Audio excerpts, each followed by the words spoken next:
Ben, first off, congratulations on receiving the Constructing Excellence G4C Outstanding Future Leader Award. This is quite the award, it's very heavy. You want to tell us a little bit about why you were nominated for that and how it came to be? Yeah, so earlier this year I was nominated and lucky enough to win the SECB Future Leader Award. What the award looks for is someone who is or trying to be a leader in industry, trying to promote all the things that Constructing Excellence stands for, so collaboration, value first, better ways of procuring, managing, and ultimately looking to help create a better construction industry. Okay, awesome. So you won the regional one first in London Southeast, right? And Yeah. then you went on, that was in June this year, right? Yeah, and so there are a few regions. It's awkward, isn't it? How many regions are there? There's 7 regions, I think it is, that go forward to the national awards. And technically, so I was in the Future Leader category, and I didn't win what the judges decided.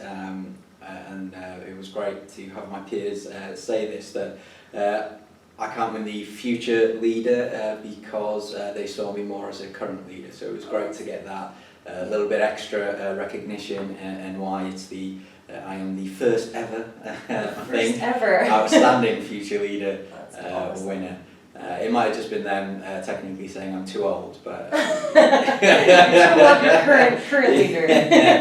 But what does it mean to you to be awarded this type of award? What does that mean to you? Yeah, it's fantastic. I mean, I've been involved with Constructing Excellence and G4C for about 10 years now, and I've actually judged this award the last few years, so I've seen some amazing people being put forward and winning it these last few years. So it's great to have so my peers and colleagues sort of nominate me in the first place and recognise that what I'm doing is worthwhile, I guess. That little bit extra that I'm doing is trying and hopefully making a difference, and in some way, shape or form inspiring a better industry. That is very significant, I believe. What can you use this award to influence others moving forwards? Can you use it in some way to... Well, hopefully it'll help give me a platform to shout a little bit louder. Right. You know, the whole reason I got involved with G4C in the first place is because I'm not shy. It's sort of my best and worst quality at times. I rocked up to a G4C event. I rocked up to a G4C event 10 years ago.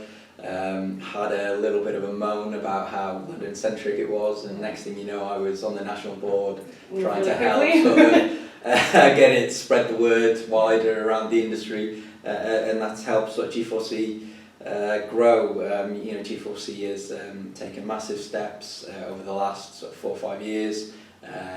I was national chair a while ago, and then the guys since me, Julia, Robin and Caroline, have really helped sort of step it up again and really grow the network. And G4C is turning into a fantastic place for new and young people in the industry to meet, to collaborate, to learn, and hopefully gather that voice of the next generation into something powerful that can make a difference. And that's really valuable as well, and the industry needs people like you and your peers that you work with in G4C to really make that go forward. What would you say that the biggest challenge is, though, in trying to create that bigger movement and get more people on board? Construction is unfortunately rife with stereotypes. You know, we hear too often about the gender issue in the industry, which is very true and a large problem, although you know, it's fantastic to be able to say that we're sort of pretty much 50-50 in this office. We're very diverse in geography, age and gender, so it's something that we as Invennt can be very proud of. But I have found especially that age is a barrier as well.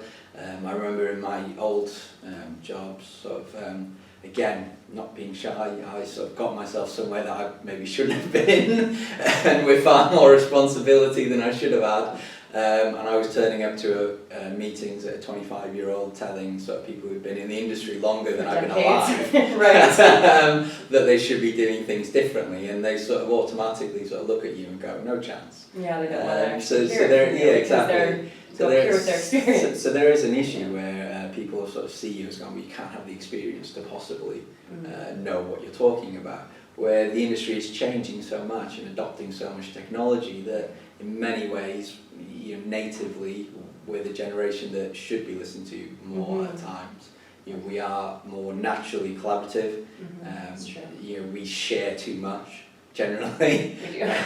which makes sort of which makes, you know, if I'll tell you what I have for breakfast on a daily basis, I'll happily tell you sort of what's going wrong or what's going right on our project. Right. So we have that sort of inherent culture to try and help overcome the barriers to collaboration and better construction. So going forward, what kind of aspirations are you looking towards? What, you know, I hope to be the generation that can finally get construction to move past sort of that ceiling that we keep hitting, that sort ceiling. of that traditional sort of going back into our old-fashioned, you know, beat each other up, forget about value. We're hopefully at that. We have to be.